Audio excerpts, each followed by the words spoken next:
Okay guys, so on our last episode of Cataloochee, we entered the Cataloochee area right here on this crazy meandering road and hit this asphalt section to check out the Palmer Chapel, the Caldwell House, and the Beech Grove School. That was super fun. The drive was insane, and we're about to take it on again. Hello and welcome back to my channel. Today we are going on a road trip again, part 2 of the Cataloochee area in the Smoky Mountains. Now let me give you a brief recap of what we did in the last episode.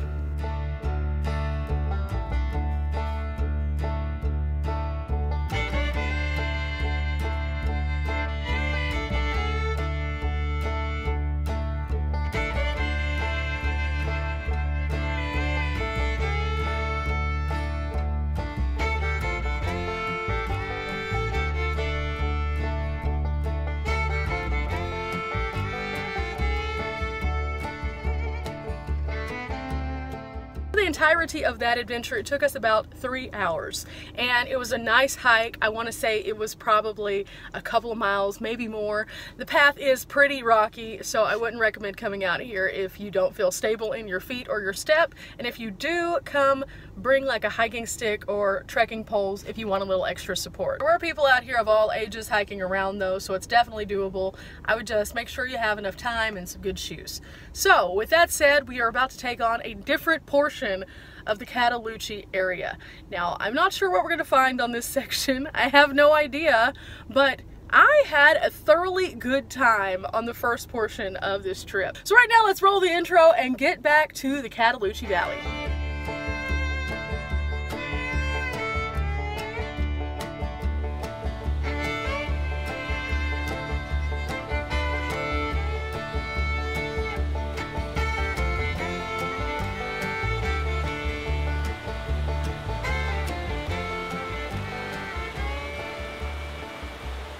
As you can see, the roadway here winds right along the river, and it's beautiful. I just want to roll down my windows and take in the sounds from the water as I go. This is what the Smoky Mountains is all about. The beautiful, beautiful ways that you can see it and just appreciate. Wow, it's so gorgeous here. So gorgeous. At this stop, we find not only a few buildings that we can go and check out, but also a map.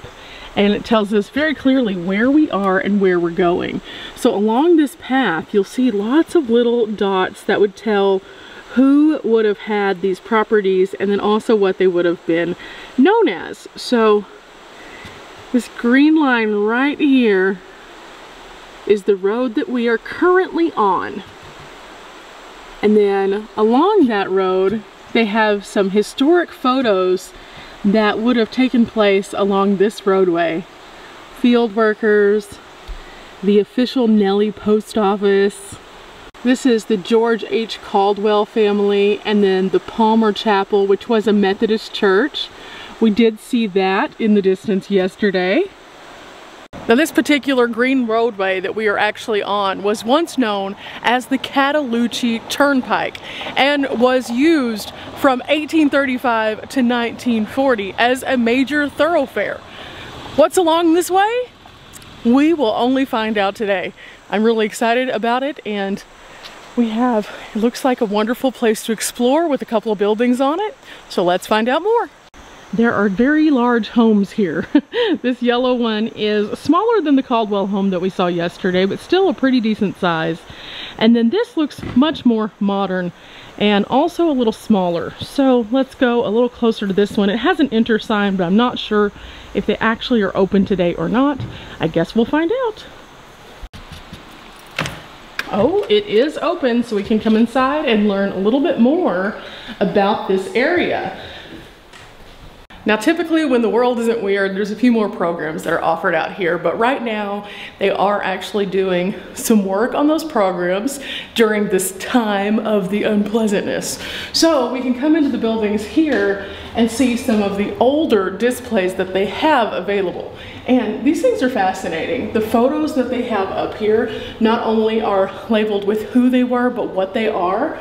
And then you can see some of the other buildings that might have been in existence and what they would have been used for. Here's a grist mill that actually is right on the water, And then additionally, you can see where we are in present day and what it looks like. So very different than the older photos. I'm going to show you a few of those though. Okay, so where we are right now is this building. It's called the Palmer House. And you can see also the buildings that we saw yesterday, which were the Palmer Church and the Caldwell. And then over here, I'm not sure where these were. I haven't seen those. If we would have walked about a mile more yesterday, we would have seen the Woody House, which was down that rocky terrain that we weren't quite prepared for. But this is what it looks like in modern day. And this might be familiar to some of you who have recently been inundated by the census. This is actually a census schedule. So all of these people were accounted for on the rolls of this area during the census. Wow, that is crazy that they still have this so that we can see it today. Now this could be really cool because people could then come back and find their relatives and have this historic document displayed for all to see. That's super cool. I think that's why places like this and things like this are so cool, because it really does have a historic connection. For those of us who aren't from this area, we can come in and see what life might have been like then. However, for the people who are from this area or have family from this area, they can come here and really touch ground with their roots. And I love that. That's so neat. It gives everyone such a cool understanding of the Smoky Mountains and the culture around who lived here, what was going on, how they lived. So many neat aspects. As we come out onto the back porch, there's a lot of stuff going on out here. We change over from the white house to the yellow house, and then it looks like there is another door right here that is open. So we can peek inside. It is really dark in there though, guys. I don't know that we're gonna go in there and nose around too much. I'm just gonna stick the camera in there and show you what it looks like. Now this house is actually split in the middle with this breezeway, and this is known as a dog run, and this would help to keep the house a little bit cooler. But one of the things I haven't seen is an open staircase to upstairs through the dog run. Again, this building isn't in great shape, so I don't want to go up there and nose around too much, but it's really cool to be able to see it. Here is another room, and it looks as though it has a connecting door to the next room over. So we will come through here. This has old wallpaper still on the walls. It is peeling, of course, but I mean, it's been here for a very long time. Let's see if we can get a pattern out of this. Yep, there it is. There's the pattern.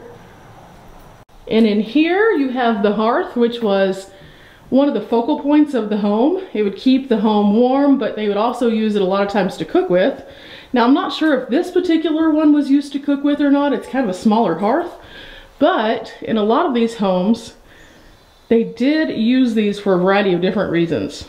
See, isn't that neat? Now, we're going to duck to get under the overhang here because it's a little low, but it's okay. It's really cool to see the house, and even though it isn't in the greatest shape in the world, it's still very neat to have a glimpse inside what would have been the Palmer home.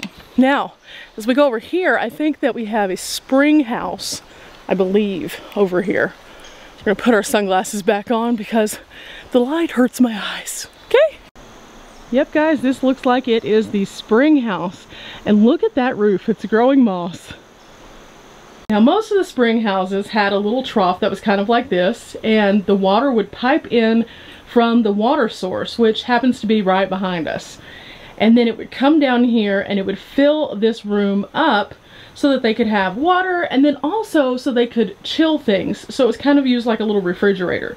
This one has some vents on it, so I'm not sure that they fully use this as a functioning spring house in the traditional sense like we see at most places, but at one point I think it probably was a spring house. And then to the rear a bit more, we have a cabin here, a little cabin in the woods. Now this is the kind of structure I am more familiar with seeing in the Smokies. Cabins with these notches to hold the wood in place on the edges here. And then here they would put like what would be the equivalent of our concrete or cement. It was different kinds of things that they would fill it in with to keep it nice and closed off and insulated. Now over time, a lot of those get really messed up and fall down or crumble, or whenever they reconstruct the buildings or restore them, they don't fill those holes the same way sometimes. So I don't know the full story of this cabin, but it's a nice big square. And here it is, guys. There's no frills to this one.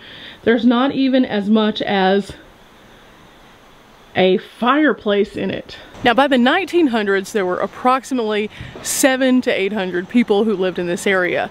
By the 1930s, that had grown to nearly 1,200 people. And as the national park talks were starting to happen, almost 1,200 people got up and moved out of this area. That's insane to think that 1,200 people would be completely relocated by a national park. But that's why we have these homes that are still like this today. People actually left their homes, just took their stuff with them so that we could have a park. And I'm sure they were compensated for it, but there's actually some really cool stories that come from that.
Okay guys, so let's talk about what just happened.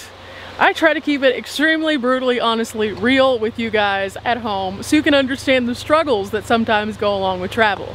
Everything's not roses and sunshine all the time, let's just be honest. So I was traveling along this road, which you guys just saw, and then I got to a point where as I was crawling up, I kind of felt my back end slip a little bit. Now this is a brand new van and it has standard tires on it. So regular everyday tires. These do not have the big grip tires on it. Yeah, see, these are good tires, but you know, it was just the angle and the fact that the road is all loose gravel. Yeah, it just wasn't happening today. So I wasn't having any problem whatsoever with clearance. Clearance was good. Clearance was super good, guys. But one of the things that I did notice was with that slipping, I felt a little bit of uneasiness in the wheel because, well, as you're going forward, you should be going forward. But as I started to climb on those higher, steeper areas, I started to feel myself climbing and then feeling like I was sliding back just a little bit. Now, if you followed my channel for very long, you know that this has actually happened to me before. Whenever I had my car and I was in Colorado, I was going up a hill and I started sliding backwards. Now at the time, the ice was to blame. So I ended up sliding backwards into the side of the mountain and had to call a tow truck. After that, I'm hyper aware of the feeling of slipping. I know when I am slipping. So I decided that since I was slipping, I was going to instead turn back. Although I'm sure that this route is wonderful and amazing and probably wouldn't have been a big deal, something about that just set in my gut and told me, no, we're not gonna do this today. And I am one to trust my gut. Yeah, it pays off in the end. So always trust your gut, guys. And I'm not sure if you guys at home could see that, but there was a really nice man and his, I guess, wife who helped me. They were super nice. They were in a Jeep and he helped me to back up accordingly so that I could get off of the side of the mountain. So if you are that man and you're watching this, thank you so much. Okay, so again, referencing our map, this was the route that we were on. We're gonna go back to here and use the paved road to wind around and go through this gate.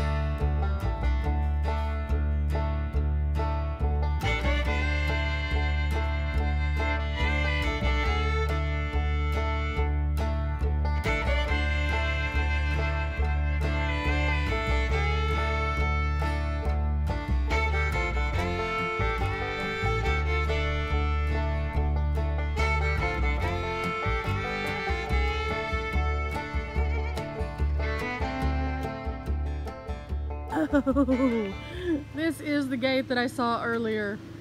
No! Guys, this is so on par for me today. Catch the last video of Cataloochee where we were actually trying to get to Cataloochee and we went up possibly one of the most windy, crazy roads I've ever been on. Yeah, we're about to do that in reverse now. Do it. You can do it. You're like the little engine that could. I think I can, I think I can, I think I can, I think I can. That should work. So, we're off to new adventures up this way. And we're gonna be following some people, so maybe people will move out of the way for us. We will definitely be buckling up for this endeavor. Oh Lord, oh Lord.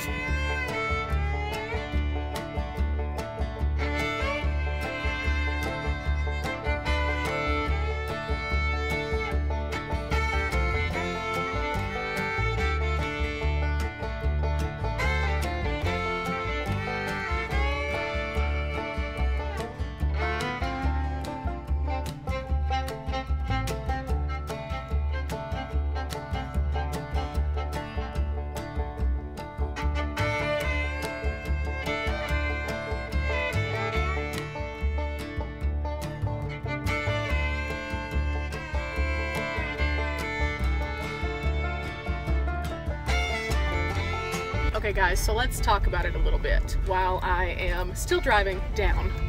I think that the main reason why on the way up it seems so crazy is because you're experiencing it for the first time. It's super windy, but all in all, it's not overly bumpy going up toward the Cataloochee.